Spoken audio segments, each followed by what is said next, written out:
সব তাস এখনো খেলা হয়নি। ইরানের গোপন অস্ত্র যা বিশ্বকে কাঁপিয়ে দিতে পারে। পশ্চিমা বিশ্ব মনে করেছিল ইরানকে চেনা হয়ে গেছে। বোমা ফেলো, নিষেধাজ্ঞা দাও, হুমকি দাও, ইরান ভেঙে পড়বে। কিন্তু তেহরান প্রতিবার উঠে দাঁড়িয়েছে। এবার ইরানের এক শীর্ষ সামরিক কর্মকর্তা এমন একটি বার্তা দিলেন যা পেন্টাগনের ঘুম কেড়ে নিতে যথেষ্ট। কথাটা বললেন ইরানের খাতাম আল আনবিয়া সেন্ট্রাল হেডকোয়ার্টার্সের deputy inspector brigadier general Mohammad Jafar Asadi. এটা কোনো টেলিভিশনের টকশোর বক্তা না, এটা ইরানের সবচেয়ে গুরুত্বপূর্ণ সামরিক কমান্ড স্ট্রাকচারের ভেতরের মানুষ। যখন এই পদের কেউ মুখ খোলেন, বিশ্ব কান পাতে। তার দাবি, ইরানের সামরিক উৎপাদন কেন্দ্র এবং প্রতিরক্ষা অবকাঠামোর বড় একটি অংশ এখনো শত্রুপক্ষের নজরের বাইরে। প্রতিপক্ষ জানে না ইরানের অস্ত্র কোথায় তৈরি হয়, কোথায় লুকিয়ে আছে, কোথা থেকে আসবে। এই একটাই তথ্য যদি সত্য হয়, তাহলে মধ্যপ্রাচ্যের পুরো সামরিক হিসাব বদলে যায়। প্রশ্নটা স্বাভাবিক। ইরান যখন বলছে তাদের কাছে উইনিং কার্ড আছে, সেটা ঠিক কি? আনুষ্ঠানিকভাবে তেহরান কিছু বলেনি, কিন্তু সামরিক বিশ্লেষকরা যা বলছেন তা রীতিমতো শিউরে ওঠার মতো। প্রথমত, গোপন ক্ষেপণাস্ত্র ঘাঁটি। ইরান বছরের পর বছর ধরে পাহাড়ের গভীরে, মাটির নিচে ক্ষেপণাস্ত্র ঘাঁটি তৈরি করেছে। স্যাটেলাইট দেখতে পায় না, গোয়েন্দারা সংখ্যা জানে না। এই ঘাঁটিগুলো থেকে কতটা দূরে আঘাত করা যায় সেটাই অজানা। দ্বিতীয়ত, ড্রোন প্রযুক্তি। ইউক্রেন যুদ্ধে রাশিয়া ইরানের ড্রোন ব্যবহার করে পশ্চিমকে চমকে দিয়েছে। কম খরচে বিশাল ক্ষতি। ইরান নিজে এই প্রযুক্তির জনক। তারা কতটা উন্নত সংস্করণ নিজেদের জন্য রেখেছে কেউ জানে না। তৃতীয়ত, আঞ্চলিক মিত্র নেটওয়ার্ক। হুতি, হিজবুল্লাহ, ইরাকের মিলিশিয়া, এই নেটওয়ার্কের পুরো শক্তি কখনো একসাথে দেখা যায়নি। একটি সমন্বিত আঘাত কতটা বিধ্বংসী হতে পারে সেটা কল্পনাও করা কঠিন। চতুর্থত, অসম যুদ্ধের কৌশল। ইরান কখনো আমেরিকার সাথে সরাসরি সমানে সমানে লড়াই করে না। তারা ভিন্ন পথে আঘাত করে, যেখানে প্রতিপক্ষ প্রস্তুত নয় সেখানে। হরমুজ বন্ধ করে দেয়া, তেলের দাম আকাশে পাঠিয়ে দেয়া, সাইবার হামলা, এগুলো যুদ্ধের নতুন মুখ। পারমাণবিক বোমার দরকার নেই, জনগণই অস্ত্র। আসাদির সবচেয়ে চমকপ্রদ মন্তব্য এটি। তিনি বললেন, ইরানের সশস্ত্র বাহিনীর জন্য পারমাণবিক বোমার কোনো প্রয়োজন নেই। তাদের চূড়ান্ত অস্ত্র হলো দেশের জনগণ। এই বক্তব্যকে অনেকে প্রচারণা বলে উড়িয়ে দেবেন, কিন্তু ইতিহাস বলে ভিন্ন কথা। 1980 থেকে 88, 8 বছর ইরাকের সাথে যুদ্ধ। পশ্চিম সাদ্দামকে সমর্থন করেছে, অস্ত্র দিয়েছে, রাসায়নিক হামলায় চোখ বুজে থেকেছে। তবু ইরান টিকে গেছে। এরপর দশকের পর দশক নিষেধাজ্ঞা, ডলার নেই, প্রযুক্তি নেই, বিশ্ব ব্যাংক নেই। তবু ইরান নিজের ক্ষেপণাস্ত্র নিজে বানিয়েছে, নিজের ড্রোন নিজে তৈরি করেছে। যে জাতি এত কষ্টে টিকে থাকে, তাদের জনগণকে চূড়ান্ত অস্ত্র বলাটা নিছক গালভরা কথা নয়। পশ্চিমারা কেন ভয় পাচ্ছে? পশ্চিমা গণমাধ্যম ও মার্কিন কর্মকর্তারা ইরানের সামরিক সক্ষমতা নিয়ে বারবার একটা নির্দিষ্ট ছবি আঁকতে চায়, যে ইরান দুর্বল, ভেঙে পড়ছে, আর কয়েকটা বোমায় শেষ হয়ে যাবে। আসাদের এই বক্তব্য সেই ছবিতে সরাসরি চ্যালেঞ্জ। তিনি স্পষ্ট বললেন, যুক্তরাষ্ট্র, ন্যাটো ও পশ্চিমা দেশগুলো দীর্ঘদিন ধরে চাপ ও হুমকি দিয়ে আসছে। অতীতে ইরানকে পরাজিত করা সম্ভব হয়নি, ভবিষ্যতেও কোনো সামরিক পদক্ষেপ সফল হবে না। মধ্যপ্রাচ্যের মানচিত্র থেকে মার্কিন আধিপত্যের তাসের ঘর যেন একে একে ভেঙে পড়ছে। একদিকে সিরিয়া থেকে শেষ মার্কিন সেনার পিছু হটা, অন্যদিকে পারস্য উপসাগরের আকাশে আমেরিকার সবচেয়ে দামি চোখ অন্ধ হয়ে যাওয়া। সব মিলিয়ে ওয়াশিংটন এখন এক চরম কৌশলগত বিপর্যয়ের মুখোমুখি।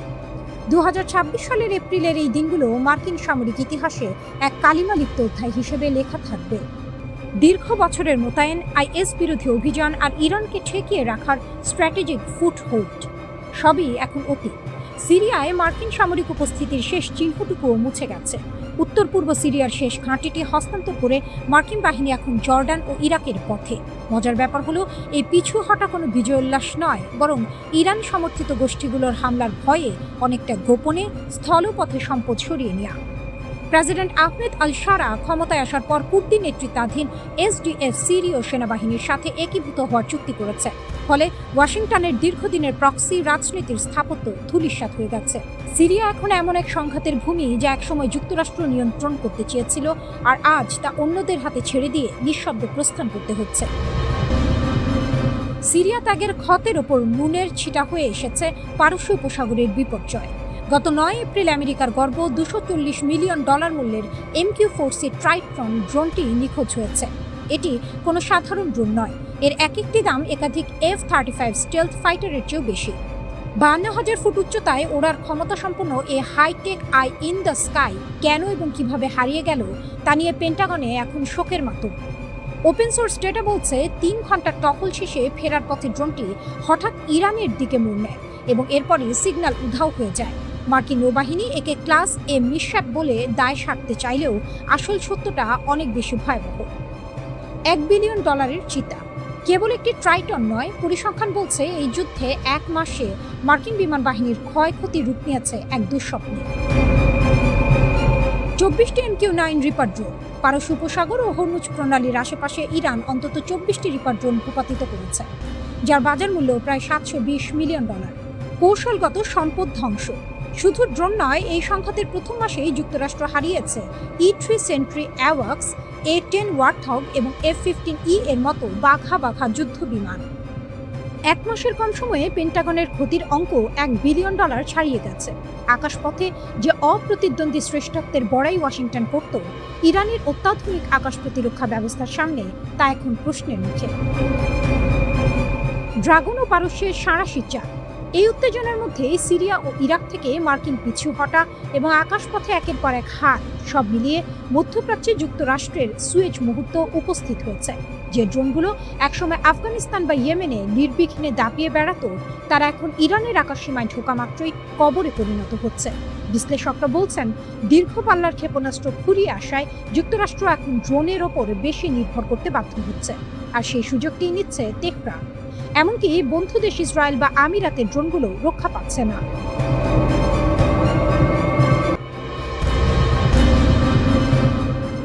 মার্কিন অবস্থানের ওপর সরাসরি আঘাত। ল্যাভরভের এই দ্ব্যর্থহীন মন্তব্য আন্তর্জাতিক পর্যায়ে চাঞ্চল্য তৈরি করেছে।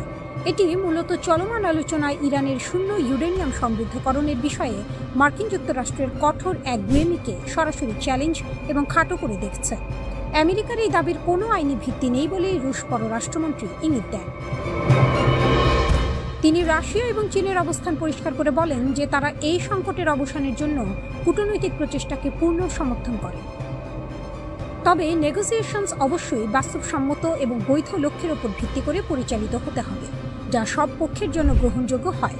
ল্যাভরভ বলেন, আমরা বিশ্বাস করি যে আন্তর্জাতিক আইন প্রতিটি দেশের শান্তিপূর্ণ পারমাণবিক কর্মসূচির অধিকারকে পুরোপুরি স্বীকৃতি দেয়। IAEA এর প্রমাণ এবং বাস্তব পরিস্থিতি। ল্যাভরভ আন্তর্জাতিক পরমাণু শক্তি সংস্থা IAEA এর প্রতিবেদনের উদ্ধৃতি দিয়ে জোর দিয়ে বলেন যে ইরানের পারমাণবিক উপাদান সামরিক উদ্দেশ্যে ব্যবহারের কোনো প্রমাণ খুঁজে পাওয়া যায়নি। তিনি মনে করিয়ে দেন যে ইরান পরমাণু অপসারণ চুক্তির স্বাক্ষরকারী এবং তারা IAEA এর পরিদর্শনের অধীনে রয়েছে। রুশ পররাষ্ট্রমন্ত্রী বলেন, আমরা দৃঢ়ভাবে বিশ্বাস করি যে ইরান তাদের পারমাণবিক কর্মসূচির জন্য আন্তর্জাতিক আইন এবং IAEA এর মানদণ্ড মেনে চলছে। তাদের শান্তিপূর্ণ কর্মসূচির অধিকারের উপর আঘাত করা আন্তর্জাতিক আইনের পরিপন্থী। তিনি 2015 সালের ঐতিহাসিক পারমাণবিক চুক্তিতে রাশিয়ার ভূমিকার কথা স্মরণ করিয়ে দেন। তখন রাশিয়া ইরানের সমৃদ্ধ ইউরেনিয়াম মজুদ ব্যবস্থাপনায় গুরুত্বপূর্ণ ভূমিকা পালন করেছিল। ল্যাভরভ ইঙ্গিত দেন যে মস্কো আবারও প্রয়োজনে অত্যন্ত সমৃদ্ধ উপাদান পুনরায় প্রক্রিয়া করে পারমাণবিক জ্বালানিতে রূপান্তর করতে বা রাশিয়াতে সংরক্ষণ করতে সহায়তা করতে প্রস্তুত। পশ্চিমাদের সমালোচনা ও ভূ রাজনৈতিক সংঘাত। সার্গেই ল্যাভরভ ইউরোপীয় শক্তিগুলোর তীব্র সমালোচনা করেন। তিনি বলেন যে তারা ওয়াশিংটনের পরমাণু চুক্তি থেকে একতরফাভাবে বেরিয়ে যাওয়ার বিষয়ে কোনো প্রতিবাদ করেনি, অথচ তেহরানের ওপর কঠোর শর্ত চাপিয়ে দিচ্ছে। তিনি এটিকে ভণ্ডামি এবং ঔপনিবেশিক মানসিকতার প্রকাশ বলে অভিহিত করেন।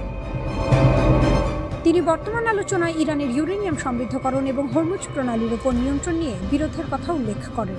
যুক্তরাষ্ট্রের কর্মকর্তারা, বিশেষ করে ভাইস প্রেসিডেন্ট জেডি ভ্যান্স, ইরানের সমৃদ্ধ ইউরেনিয়াম সরিয়ে নেওয়া এবং কঠোর যাচাইকরণ ব্যবস্থার উপর জোর দিচ্ছেন।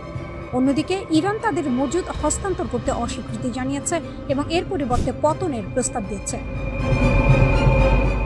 ল্যাভরভ অভিযোগ করেন যে পশ্চিমারা বিশ্বজুড়ে তাদের হেজেমনি বা আধিপত্য পুনরুদ্ধারের চেষ্টা করছে। তাদের দীর্ঘ ইতিহাসের দাস ব্যবসা এবং ঔপনিবেশিক মানসিকতা আজ আধুনিক রূপে প্রকাশিত হচ্ছে। তিনি বলেন, রাশিয়া, চীন বা বিশ্বের সংখ্যাগরিষ্ঠ দেশ এই ঔপনিবেশিক দৃষ্টিভঙ্গির সাথে একমত হতে পারে না। হরমুজ প্রণালী এবং আন্তর্জাতিক প্রভাব। ল্যাভরভ যুক্তি দেন যে ইরানের হরমুজ প্রণালী বন্ধ করার সিদ্ধান্ত মূলত মার্কিন এবং ইসরায়েলি সামরিক চাপের প্রতিক্রিয়া। তার মতে এই দৃষ্টিভঙ্গি উপসাগরীয় আরব দেশগুলোর অনেকেই ব্যক্তিগতভাবে শেয়ার করে। তিনি আরও ঘোষণা করেন যে রাশিয়া এই সরবরাহ বিঘ্নিত হওয়ার কারণে ক্ষতিগ্রস্ত দেশগুলোতে জ্বালানি সরবরাহ নিশ্চিত করতে প্রস্তুত। তিনি এশিয়ার বিভিন্ন অঞ্চলে পশ্চিমাদের হস্তক্ষেপের কঠোর সমালোচনা করেন। ইউক্রেন সংকট, মধ্যপ্রাচ্য, সেন্ট্রাল এরিয়া, দক্ষিণ ককেসাস এবং তাইওয়ান প্রণালীর উত্তেজনাকে তিনি সরাসরি পশ্চিমা দেশগুলোর নীতির ফলাফল বলে মনে করেন। তিনি বলেন, পশ্চিমের সমষ্টিগত নীতিসমূহ এশিয়ার বিভিন্ন অঞ্চলে অস্থিরতা তৈরি করছে।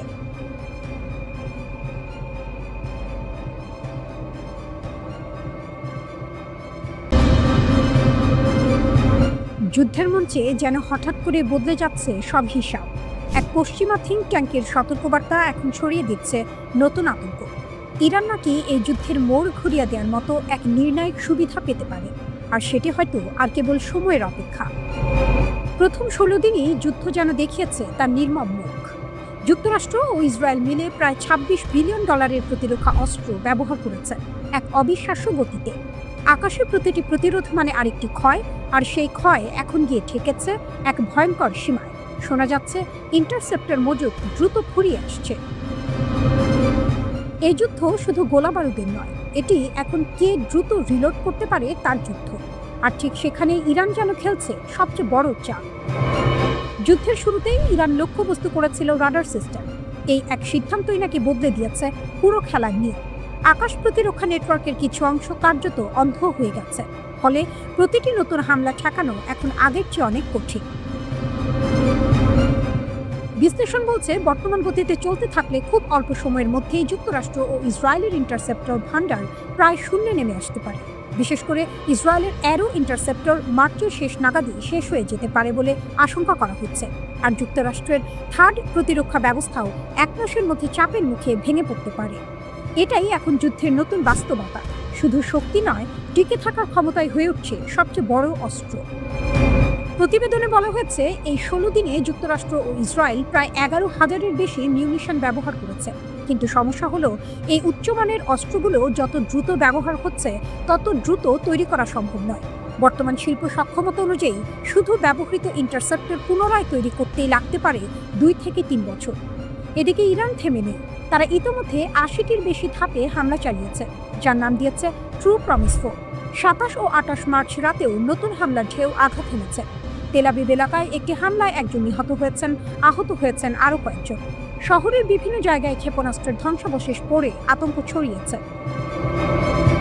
ঠিক এই সময়েই যুদ্ধের ময়দানে প্রবেশ করেছে আরেক শক্তি, ইয়েমেনের হুথি গোষ্ঠী।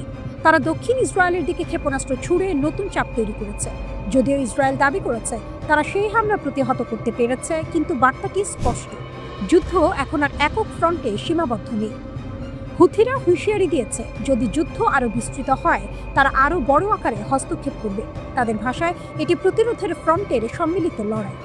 বাস্তবের ময়দানে ছবিটা যেন আরও জটিল। একদিকে ক্ষয়িষ্ণু প্রতিরক্ষা মজুদ, অন্যদিকে ক্রমবর্ধমান আক্রমণের চাপ। এই সংঘাত এখন শুধু অস্ত্রের নয়, এটি ধৈর্য, অর্থনীতি এবং উৎপাদন শক্তির যুদ্ধ।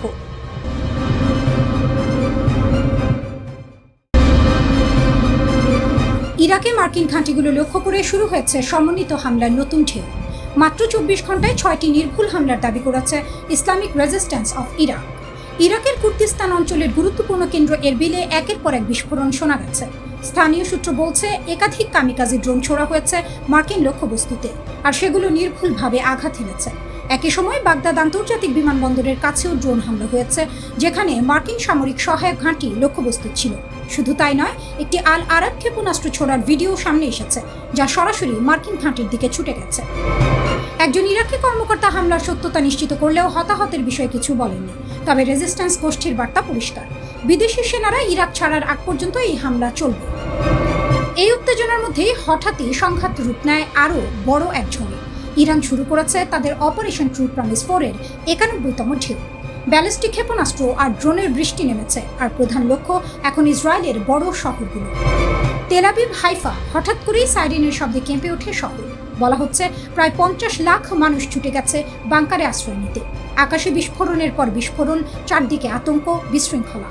জরুরি সেবাকর্মীরা হিমশিম খাচ্ছে, একসাথে এত হামলা সামাল দেয়া যেন অসম্ভব হয়ে উঠছে। কিন্তু এখানেই শেষ নয়। এই যুদ্ধ আর শুধু ইসরায়েলের ভেতরে সীমাবদ্ধ নেই, এটি এখন পুরো অঞ্চলে ছড়িয়ে পড়া এক সমন্বিত আক্রমণ। দক্ষিণ দিক থেকে ইয়েমেনের হুথি বাহিনী যোগ দিয়েছে এই লড়াইয়ে। তারা দক্ষিণ ইসরায়েলের দিকে হামলা চালিয়েছে, এমনকি ডিমোনা সংবেদনশীল এলাকার কাছেও আঘাত হানার দাবি উঠেছে। একই সময় লেবানন থেকে হিজবুল্লাহ তেল আবিবের জাফা অঞ্চলে যৌথ হামলা চালিয়েছে। ইরান, হিজবুল্লাহ এবং ইয়েমেন এই তিন শক্তি এখন একসাথে কাজ করছে। এটিকে বলা হচ্ছে ইউনিফাইড রেজিস্ট্যান্স ফ্রন্ট, একটি দীর্ঘদিনের পরিকল্পিত কৌশলের বাস্তব রূপ। ইসরায়েলি গণমাধ্যম বলছে ক্ষয়ক্ষতি ব্যাপক। ভারী ওয়ারহেড যুক্ত ক্ষেপণাস্ত্র গুরুত্বপূর্ণ স্থাপনাগুলোতে আঘাত এনেছে। তেল নোভ এয়ারবেস, বেন গুরিয়ন বিমানবন্দর সহ কৌশলগত স্থাপনাগুলো লক্ষ্যবস্তু হয়েছে। শুধু সামরিক ঘাঁটি নয়, Tel Aviv, Haifa, Ashdod, Beersheba, Negev সব জায়গায় আঘাতের চিহ্ন। এই সংঘাত এখন আরো বিপজ্জনক মোড় নিয়েছে, কারণ যুক্তরাষ্ট্র সরাসরি এর মধ্যে টেনে আনা হয়েছে। ইরান দাবি করছে তারা 4টি ক্ষেপণাস্ত্র ছুড়েছে মার্কিন বিমানবাহী রণতরী ইউএসএস আব্রাহাম লিঙ্কনের দিকে, যদিও এই দাবির স্বাধীন কোনো নিশ্চিত তথ্য নেই। কুয়েতে আহমেদ আল জাবের ও আলী আল সালেম ঘাঁটি, সৌদি আরবের একটি গুরুত্বপূর্ণ ঘাঁটি, সব জায়গায় হামলার দাবি উঠেছে। এমনকি সংযুক্ত আরব আমিরাতের আল দাফরা ঘাঁটির রাডার সিস্টেম ধ্বংসের কথাও বলছে ইরান। এই রাডার ছিল আকাশপথের হুমকি শনাক্ত করার গুরুত্বপূর্ণ উপাদান। এটি ধ্বংস হলে পুরো অঞ্চলের প্রতিরক্ষা ব্যবস্থায় বড় ফাঁক তৈরি হতে পারে। পারস্য উপসাগরেও নাটকীয় দাবি। ইরান বলছে তারা একটি উন্নত ইসরায়েলি যুদ্ধবিমান ভূপাতিত করেছে।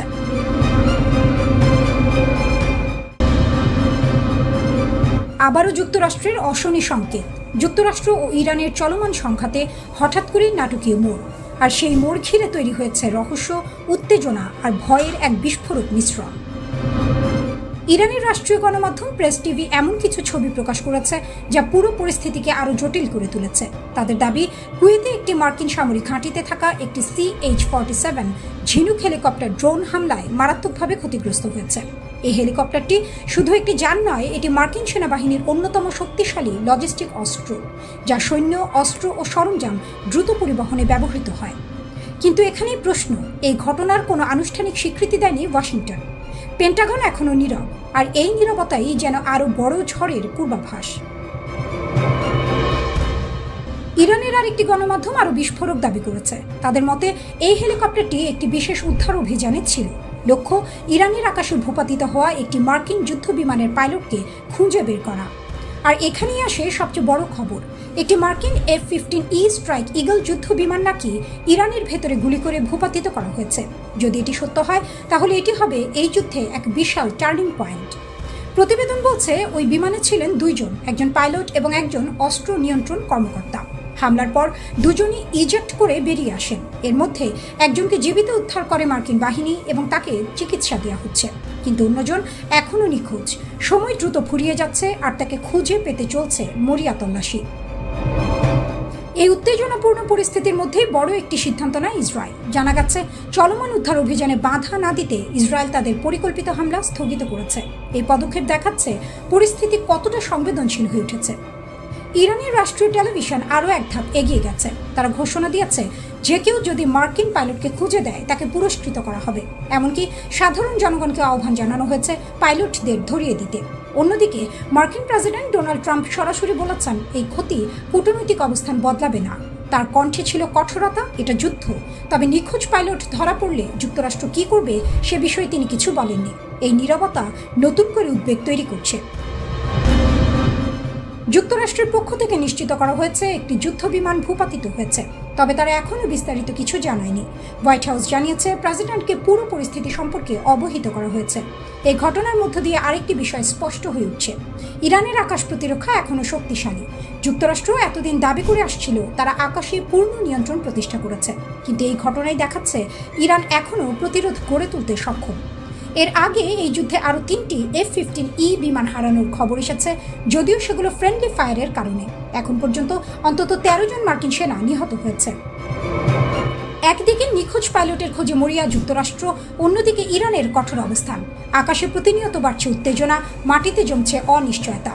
এই যুদ্ধ এখন আর শুধু অস্ত্রের লড়াই নয়, এটি সম্মান, ক্ষমতা আর টিকে থাকার এক ভয়ঙ্কর পরীক্ষা। আর সেই পরীক্ষার প্রতিটি মুহূর্ত যেন নতুন করে মধ্যপ্রাচ্যের ভবিষ্যৎ।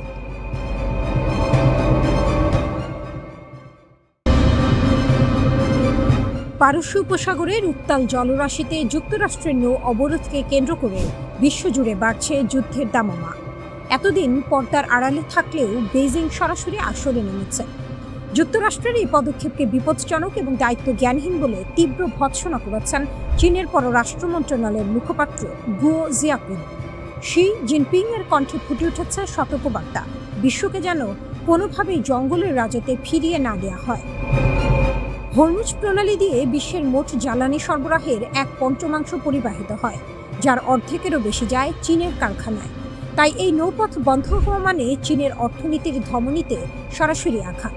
মার্কিন প্রেসিডেন্ট ডোনাল্ড ট্রাম্পের প্রশাসন ইরানের অর্থনীতির ত্রুটি চেপে ধরতে যে নৌ অবরোধ জারি করেছে তা এখন বেইজিংয়ের জন্য চরম অস্বস্তির কারণ হয়ে দাঁড়িয়েছে। চীনের অভিযোগ, ট্রাম্পের এই জেদ বিশ্বকে এক ভয়াবহ সংকটের দিকে ঠেলে দিচ্ছে, যা যুদ্ধের আগুনে ঘি ঢালছে। বেইজিংয়ের এই কঠোর অবস্থান এমন এক সময় এলো যখন বিশ্বের নানা প্রান্তের কূটনীতিকরা আলোচনার জন্য চীনের দরজায় ভিড় করছেন। আবুধাবির ক্রাউন প্রিন্স থেকে শুরু করে স্পেনের প্রধানমন্ত্রী পেদ্রো সানচেজ সবারই একটাই চাওয়া, বেইজিং যেন তেহরানকে আলোচনার টেবিলে ফিরিয়ে আনে। তবে সানচেজ নিজেই যুক্তরাষ্ট্রের রোষানলে পড়েছেন। তিনি সরাসরি জানিয়ে দিয়েছেন ইরান যুদ্ধের জন্য স্পেনের আকাশসীমা বা সামরিক ঘাঁটি ব্যবহার করতে দেবে না ওয়াশিংটনকে। এদিকে পরিস্থিতি সামলাতে হিমশিম খাচ্ছে চীন। একদিকে তারা ইরানের প্রধান বাণিজ্য সহযোগী, ইরানের মোট অশোধিত তেলের 80%ই ছায়া নৌবহরের মাধ্যমে চীন কিনে নেয়। অন্যদিকে ট্রাম্পের আসন্ন বেইজিং সফরের আগে ওয়াশিংটনের সাথে সরাসরি সংঘাত এড়িয়ে চলাই চীনের মূল কৌশল। মার্কিন গোয়েন্দা সংস্থাগুলো দাবি করছে চীন ইরানকে নতুন বিমান প্রতিরক্ষা অস্ত্র দেওয়ার পরিকল্পনা করছে, যা ট্রাম্পকে ক্ষুব্ধ করেছে। জবাবে বেইজিং এই দাবিকে সম্পূর্ণ বানোয়াট বলে উড়িয়ে দিয়েছে এবং পাল্টা হুঁশিয়ারি দিয়েছে যে এর অজুহাতে চীন যদি নতুন কোনো শুল্ক আরোপের শিকার হয় তবে বেইজিংও পাল্টা ব্যবস্থা নেবে। বাস্তব চিত্রটি বেশ অদ্ভুত। হরমুজ প্রণালীতে এখন বাণিজ্যিক জাহাজের চলাচল প্রায় শূন্যের কোঠায়। এর মধ্যে মঙ্গলবার মার্কিন নিষেধাজ্ঞার কবলে পড়া একটি চীনা ট্যাঙ্কার রিচ স্টারিকে প্রণালী অতিক্রম করতে দেখা যাচ্ছে, যা পুরো পরিস্থিতির জটিলতাকে আরও বাড়িয়ে দিয়েছে। জাহাজটি বারবার গতিপথ পরিবর্তন করে অনিশ্চয়তার জন্ম দিয়েছে, যা নির্দেশ করে যে বিশ্ব বাণিজ্য এখন কতটা ভয়ের ওপর ভিত্তি করে চলছে। বিশ্লেষকদের মতে ট্রাম্পের এই অবরোধের মূল লক্ষ্য কেবল ইরান নয়, বরং চীনকেও অস্বস্তিতে ফেলা, যাতে বেইজিং তাদের প্রভাব খাটিয়ে তেহরানকে পরমাণু ও আঞ্চলিক কর্মকাণ্ড থেকে নিবৃত্ত করতে বাধ্য হয়। কিন্তু বেইজিংয়ের হাতে থাকা তেলের মজুদ ও বিকল্প জ্বালানি ব্যবস্থা তাদের এই মার্কিন চাপে নতি স্বীকার না করার সাহস দিচ্ছে। তবে মধ্যপ্রাচ্যে চীনের বিনিয়োগ আজ চরম ঝুঁকির মুখে। ইরানের পাল্টা আঘাতে উপসাগরীয় দেশগুলোর অবকাঠামো যদি তাসের ঘরের মতো ভেঙে পড়ে তবে তার বড় মাসুল গুনতে হবে চীনকে। ঝু ফেংয়ের মতো বিশেষজ্ঞরাও বলছেন চীন সামরিকভাবে এই যুদ্ধে জড়াতে চায় না, কারণ তা ওয়াশিংটনের সাথে তাদের ভঙ্গুর সম্পর্ককে চিরতরে ধূলিসাৎ করে দেবে। হরমুজ থেকে বেইজিং পর্যন্ত এই টানটান উত্তেজনার কেন্দ্রে এখন একটাই প্রশ্ন, ট্রাম্পের জঙ্গলের রাজত্ব বনাম চীনের কূটনৈতিক ভারসাম্য। দুই মহাশক্তির এই রশ্মি টানাটানির মাঝে মধ্যপ্রাচ্য কি চূড়ান্ত বিপর্যয়ের দিকেই যাচ্ছে? যুদ্ধের দামামা বাড়ছে আর বিশ্ব তাকিয়ে আছে সেই সংকেতের দিকে, যা মুহূর্তের মধ্যে জ্বালানি সরবরাহ ব্যবস্থাকে চিরতরে স্তব্ধ করে দিতে পারে।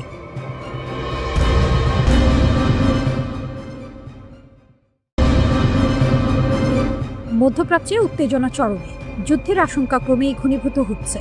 এমন পরিস্থিতিতে ইরানের সেনাপ্রধান আমির হাতামি কঠোর হুঁশিয়ারি দিয়েছেন, কেউ যদি ইরানের মাটিতে স্থল অভিযান চালানোর সাহস করে তবে একজন আক্রমণকারীও জীবিত ফিরতে পারবে না। এক গুরুত্বপূর্ণ ভাষণে তিনি স্পষ্টভাবে নো কোয়ার্টার নীতি ঘোষণা করেন, অর্থাৎ শত্রুর প্রতি কোনো দয়া দেখানো হবে না। দেশের সব কমান্ড ও কন্ট্রোল সেন্টারের সামরিক কর্মকর্তাদের উদ্দেশ্যে দেওয়া এই বার্তায় তিনি বলেন, এখন সময় সর্বোচ্চ সতর্ক থাকা। স্থল, নৌ ও বিমান বাহিনীর কমান্ডারদের নির্দেশ দেওয়া হয়েছে যেন তারা শত্রুর প্রতিটি পদক্ষেপ মুহূর্তে মুহূর্তে বিশ্লেষণ করেন। হাতামি জোর দিয়ে বলেন, ইরানের সেনাবাহিনী শুধু প্রতিরক্ষার জন্যই নয়, আক্রমণের জন্য পুরোপুরি প্রস্তুত। তার ভাষায়, আমাদের লক্ষ্য একটাই, দেশকে নিরাপদ রাখা এবং যুদ্ধের কালো ছায়া দূর করা। তবে একই সঙ্গে তিনি পরিষ্কার করে দিয়েছেন, ইরানিরা যদি নিরাপদ না থাকে তাহলে শত্রুপক্ষকেও কোথাও নিরাপদ থাকতে দেওয়া হবে না। সম্প্রতি ডোনাল্ড ট্রাম্প এর বক্তব্য পরিস্থিতিকে আরও উত্তপ্ত করে তুলেছে। ট্রাম্প ইঙ্গিত দিয়েছেন, যুদ্ধের পর ইরানকে নতুনভাবে সাজানো হতে পারে। এই মন্তব্যের তীব্র সমালোচনা করে হাতামি বলেন, এটি প্রমাণ করে যে যুক্তরাষ্ট্র ও ইসরায়েলের আসল উদ্দেশ্য ইরানকে মানচিত্র থেকে মুছে ফেলা। তবে তিনি আত্মবিশ্বাসের সঙ্গে বলেন, ইরানের জনগণ ও সেনাবাহিনী কোনোভাবেই এই পরিকল্পনা সফল হতে দেবে না। বর্তমান পরিস্থিতিতে তিনি একটি স্লোগান সামনে এনেছেন, সবই ইরানের জন্য। এই নীতিতে অটল থেকে চূড়ান্ত বিজয় না পাওয়া পর্যন্ত লড়াই চালিয়ে যাওয়ার ঘোষণা দিয়েছেন তিনি। এতে বোঝা যাচ্ছে ইরান এখন আপোষের পথ নয়, বরং চূড়ান্ত মোকাবিলার পথেই হাঁটছে। এদিকে ইরানের সর্বোচ্চ নেতা আয়াতুল্লাহ আলী খামেনিকে হত্যার ঘটনার পর পরিস্থিতি আরও ভয়াবহ রূপ নিয়েছে। গত 28 ফেব্রুয়ারির ওই ঘটনার পর থেকেই যুক্তরাষ্ট্র ও ইসরায়েল ইরানের ওপর ব্যাপক সামরিক অভিযান শুরু করেছে বলে দাবি করা হচ্ছে। এর জবাবে ইরানও বসেনি। তারা শত শত মিসাইল ও ড্রোন দিয়ে পাল্টা হামলা চালাচ্ছে ইসরায়েল এবং ওই অঞ্চলে থাকা মার্কিন ঘাঁটিগুলোতে। এই সংঘাত এখন শুধু আকাশ বা সমুদ্রে সীমাবদ্ধ নেই, স্থলযুদ্ধের সম্ভাবনাও দ্রুত বাড়ছে। বিশেষজ্ঞরা সতর্ক করে বলছেন, যদি সত্যি স্থল অভিযান শুরু হয় তাহলে তা হবে অত্যন্ত রক্তক্ষয়ী এবং দীর্ঘমেয়াদী। এর মধ্যে হাতামি সামরিক কমান্ডারদের আরও একটি গুরুত্বপূর্ণ নির্দেশ দিয়েছেন। শত্রুপক্ষের প্রতিটি সামরিক গতিবিধি ঘনিষ্ঠভাবে নজরদারি করতে হবে। তিনি বলেন, শত্রুর প্রতিটি পদক্ষেপ বুঝতে না পারলে তাদের মোকাবিলা করা সম্ভব নয়। তাই গোয়েন্দা তৎপরতা বাড়ানোর ওপর বিশেষ জোর দেওয়া হচ্ছে। সব মিলিয়ে পরিস্থিতি এখন বিস্ফোরণের অপেক্ষায় থাকা আগ্নেয়গিরির মতো। একদিকে যুক্তরাষ্ট্র ও ইসরায়েলের চাপ, অন্যদিকে ইরানের কঠোর অবস্থা। এই দুয়ের সংঘর্ষ মধ্যপ্রাচ্যকে ঠেলে দিতে পারে আরও ভয়াবহ যুদ্ধের দিকে। বিশ্বজুড়ে উদ্বেগ বাড়ছে, কারণ এই সংঘাত যে কোনো সময় বড় আকার ধারণ করতে পারে।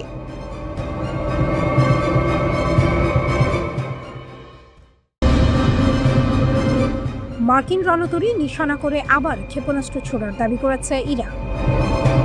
যুক্তরাষ্ট্রের বিমানবাহী রণতরী ইউএসএস আব্রাহাম লিঙ্কন নিশানা করে উপকূলীয় অঞ্চল থেকে ক্রুজ ক্ষেপণাস্ত্র ছোড়ার দাবি করেছে ইরান। দেশটির সেনাবাহিনী 25 মার্চ এমন দাবি করেছে। ইরানের প্রেস টিভি একটি ভিডিও প্রকাশ করে জানিয়েছে, সশস্ত্র বাহিনী মার্কিন এই রণতরী লক্ষ্য করে ক্ষেপণাস্ত্র ছুড়েছে। অন্যদিকে রাষ্ট্রীয় বার্তা সংস্থা ইরনা নৌবাহিনীর কর্মকর্তাদের উদ্ধৃতি দিয়ে এই অভিযানের কথা জানিয়েছে।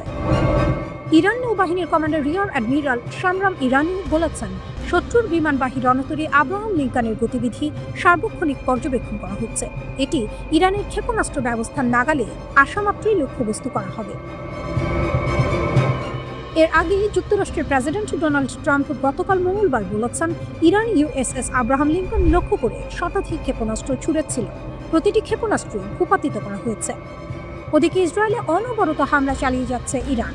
মাত্র 40 মিনিটে ইহুদিবাদী ভূখণ্ডে 4 দফা ক্ষেপণাস্ত্র হামলা চালিয়েছে তেহরান। ইসরায়েলি আর্মি রেডিওর বরাতে এই তথ্য জানিয়েছে বিভিন্ন সংবাদ মাধ্যম।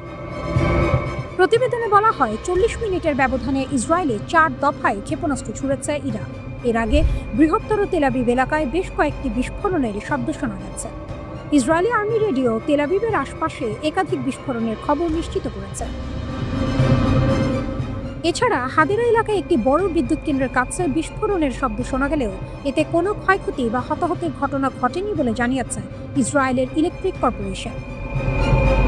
এর আগের দিনও তেল আবিব শহর লক্ষ্য করে ক্ষেপণাস্ত্র হামলা চালানো হয়। এসব হামলায় বেশ কয়েকজন আহত হয়েছে। 25 মার্চ ইসরায়েলি গোয়েন্দা সংস্থার বিভিন্ন লক্ষ্যবস্তুতে ক্ষেপণাস্ত্র হামলার দাবি করেছে ইরান। ইরানের Islamic Revolutionary Guard Corps IRGC এই তথ্য জানিয়েছে। তাসনিম নিউজ এজেন্সির প্রতিবেদনে এই দাবি করা হয়েছে। এক বিবৃতিতে IRGC জানায়, বিবৃতিতে বলা হয়, খাইবার শেখান এমাদসেজি সহ শক্তিশালী ক্ষেপণাস্ত্র এবং IRGCর অ্যারোস্পেস ফোর্সের ড্রোন ইসরায়েলের বহুস্তরীয় আকাশ প্রতিরক্ষা ভেদ করে লক্ষ্যবস্তুতে আঘাত হানে। লক্ষ্যবস্তুগুলোর মধ্যে ছিল তেল আবিবের উত্তর ও কেন্দ্রীয় অঞ্চলে গোয়েন্দা স্থাপনা, রামাত গান ও নেগেভে ইসরায়েলি সেনাবাহিনীর বাণিজ্যিক ও সহায়তা কেন্দ্র এবং বীরসেবায় সামরিক লজিস্টিক ও দক্ষিণাঞ্চলীয় কমান্ড সেন্টার।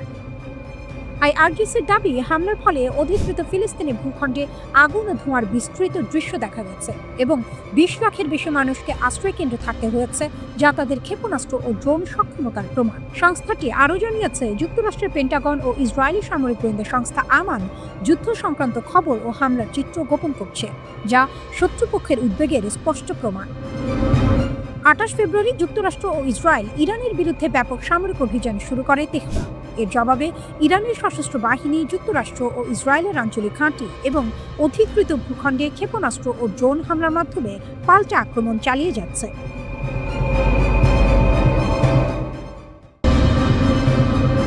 ইরান যুক্তরাষ্ট্র সংঘাত যখন দিন দিন আরও বিস্ফোরক রূপ নিচ্ছে, ঠিক তখনই আকাশে শুরু হয়েছে এক নতুন যুদ্ধ।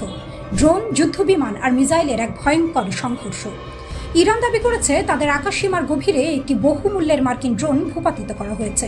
দেশটির আধা সরকারি বার্তা সংস্থা ফার্স্ট নিউজ জানায়, ইস্পাহান প্রদেশের আকাশে একটি MQ-1 ড্রোন ধ্বংস করা হয়েছে।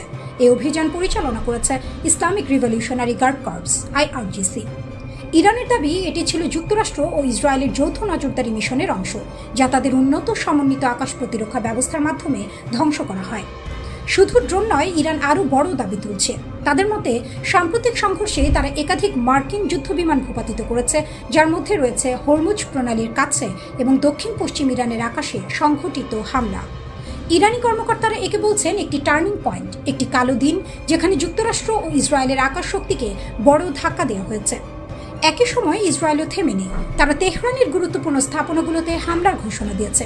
লক্ষ্যবস্তু ছিল আকাশ প্রতিরক্ষা ব্যবস্থা, অস্ত্র গবেষণা কেন্দ্র এবং ব্যালিস্টিক মিসাইল সংরক্ষণাগার। ইসরায়েলের দাবি এসব স্থাপনা ইরানের উন্নত অস্ত্র তৈরির মূল কেন্দ্র, যদিও এসব হামলার স্বাধীনভাবে যাচাই করা তথ্য এখনও পাওয়া যায়নি। এই সংঘর্ষে আকাশ যেন হয়ে উঠেছে যুদ্ধক্ষেত্র। ড্রোন, ফাইটার জেট, ফ্লেয়ার সব মিলিয়ে এক উচ্চ ঝুঁকির লড়াই চলছে। এরই মধ্যে তাসনিম নিউজ এজেন্সি নতুন দাবি তুলেছে। তারা বলছে একটি মার্কিন বা ইসরায়েলি যুদ্ধবিমান ভূপাতিত হতে পারে। তাদের প্রকাশিত ছবিতে দেখা গেছে ধ্বংসাবশেষ, যেখানে একটি ইঞ্জিনের এক্সহস্ট অংশ দেখা যায়। বিশ্লেষকদের মতে এটি F-16 বা F-35 হতে পারে, তবে F-16 হওয়ার সম্ভাবনাই বেশি। আরও জানা গেছে তেহরান সহ বিভিন্ন শহরের আকাশে একাধিক যুদ্ধবিমান উঠতে দেখা গেছে এবং ইরানি প্রতিরক্ষা ইউনিট সেগুলোর বিরুদ্ধে পাল্টা আক্রমণ চালিয়েছে। কিছু বিমান পালানোর চেষ্টা করতে ফ্লেয়ার ছুড়েছে। তবে এসব দাবি এখনও স্বাধীনভাবে নিশ্চিত করা যায়নি।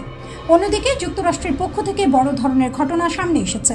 নিউ ইয়র্ক টাইমস জানিয়েছে হরমুজ প্রণালীর কাছে একটি A-10 ওয়ারথগ যুদ্ধবিমান বিধ্বস্ত হয়েছে। একই সময়ে আরেকটি বড় ঘটনা ঘটে। একটি F-15E স্ট্রাইক ঈগল ইরানের আকাশে ভূপাতিত হয়। এই F-15E-তে 2 জন ক্রু সদস্য ছিলেন, তার দুজনই ইজেক্ট করতে সক্ষম হন। একজনকে জীবিত উদ্ধার করা হয়েছে, কিন্তু অন্যজন এখনো নিখোঁজ। তাকে খুঁজতে চলছে জোর তল্লাশি। অন্যদিকে A-10 বিমানটির একমাত্র পাইলটকে সফলভাবে উদ্ধার করা হয়েছে। এই পরিস্থিতিতে ইসরায়েল একটি গুরুত্বপূর্ণ সিদ্ধান্ত নেয়। উদ্ধার অভিযানে বাধা না দিতে তারা ইরানি পরিকল্পিত কিছু হামলা স্থগিত করে। ইরানি রাষ্ট্রীয় মিডিয়া প্রথমে দাবি করেছিল তারা একটি F-35 ভূপাতিত করেছে। এমনকি তারা ঘোষণা দেয় যে কেউ মার্কিন সেনাকে খুঁজে পাবে তাকে পুরস্কৃত করা হবে। এটি এই যুদ্ধের প্রথম নিশ্চিত ঘটনা যেখানে ইরানের আঘাতে একটি মার্কিন ফাইটার জেট ধ্বংস হয়েছে। হোয়াইট হাউসও বিষয়টি স্বীকার করেছে। প্রেস সেক্রেটারি জানিয়েছেন প্রেসিডেন্টকে পুরো পরিস্থিতি সম্পর্কে জানানো হয়েছে। F-15E স্ট্রাইক ঈগল বোয়িং নির্মিত এই যুদ্ধবিমান যুক্তরাষ্ট্রের অন্যতম শক্তিশালী অস্ত্র। এটি গভীর আঘাত হানতে এবং আকাশে লড়াই চালাতে সক্ষম। তবে এই ঘটনার পর বড় প্রশ্ন হচ্ছে, যুক্তরাষ্ট্র কি সত্যি আকাশে আধিপত্য ধরে রাখতে পারছে? কারণ এর আগেও 3টি F-15E বিমান ফ্রেন্ডলি ফায়ারে হারানোর খবর ছিল। আর এখন নতুন করে ক্ষতি, নতুন করে ঝুঁকি। এই যুদ্ধে এখন পর্যন্ত অন্তত 13 জন মার্কিন সেনা নিহত হয়েছেন। এর মধ্যেই ডোনাল্ড ট্রাম্প ও তার প্রতিরক্ষা মন্ত্রী বারবার দাবি করেছেন যুক্তরাষ্ট্র এই যুদ্ধে কার্যত জয়ী। তারা বলছেন ইরানের আকাশ প্রতিরক্ষা ব্যবস্থা দুর্বল হয়ে গেছে, কিন্তু বাস্তবতা যেন ভিন্ন গল্প বলছে। কারণ আকাশে এখনও লড়ছে ইরান, এখনও প্রতিরোধ করছে, এখনও তারা দেখাচ্ছে তাদের আকাশ এত সহজে দখল করা যাবে না।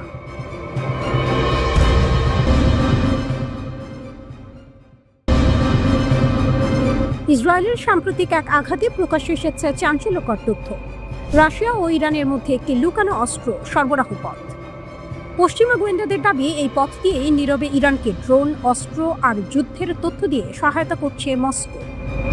তারা বলছে ভ্লাদিমির পুতিন এখন সরাসরি নয়, কিন্তু নীরবে ইরানের পাশে দাঁড়িয়েছে।